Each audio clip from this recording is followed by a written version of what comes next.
Assalamualaikum warahmatullahi wabarakatuh. Perkenalkan, nama saya Taufik Dartrianto, NIM 9312022719. Pada kesempatan kali ini saya akan mereview makalah dari kelompok 10 tentang kedudukan fatwa DSN MUI dalam tata hukum di Indonesia. Nah, MUI ini lembaga yang menaungi perkumpulan dari ulama, Majelis Ulama Indonesia. Fatwa MUI ini biasanya muncul ketika ada suatu permasalahan dari masyarakat, kemudian dibahas di dalam persidangan dalam MUI. MUI juga bisa mengeluarkan label halal haram dan beberapa hukum terkait di Indonesia. Namun bagaimana kedudukannya MUI di tata hukum positif di Indonesia? Ini perlu kita simak terlebih dahulu. Yang pertama, MUI adalah organisasi, bukan organisasi pemerintah atau di bawah naungan pemerintah. Itu adalah organisasi independen. Jadi sifatnya di hukum Indonesia itu hanyalah sebagai masukan untuk diundang-undangkan atau menjadi peraturan.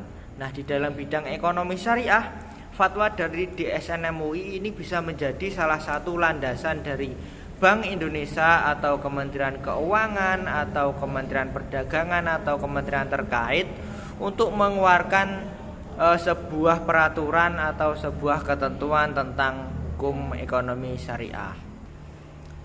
Dengan seiringnya perjalanan waktu, MUI ini tidak seperti dahulu yang yang sangat kuat dalam memutuskan fatwanya.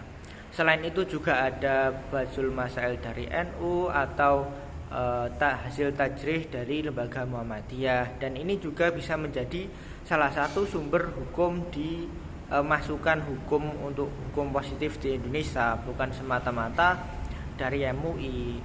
Sekarang dalam menentukan halal haram sudah ada lembaga yang ditetapkan oleh Kementerian Agama, bukan hanya MUI saja.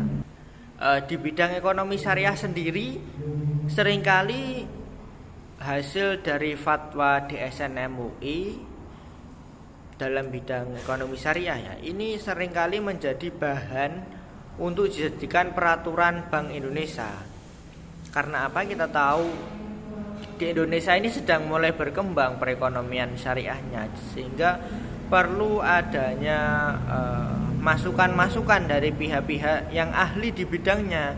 Tentu orang-orang di Bank Indonesia sendiri kesulitan untuk menghukumi hukum syariah karena bukan keahlian mereka di situ. Oleh karena itu perlu adanya mereka mendengarkan pendapat, membaca fatwa juga dari fatwa MUI ini. Pada intinya, DSN MUI ini adalah sebagai aspirasi masyarakat, menjawab kegundahan dari masyarakat terkait hukum Islam.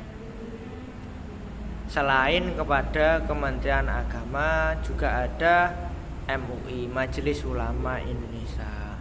Mungkin itu saja review dari saya. Bila ada kurang dan lebihnya, saya mohon maaf yang sebesar-besarnya. Wassalamualaikum warahmatullahi wabarakatuh.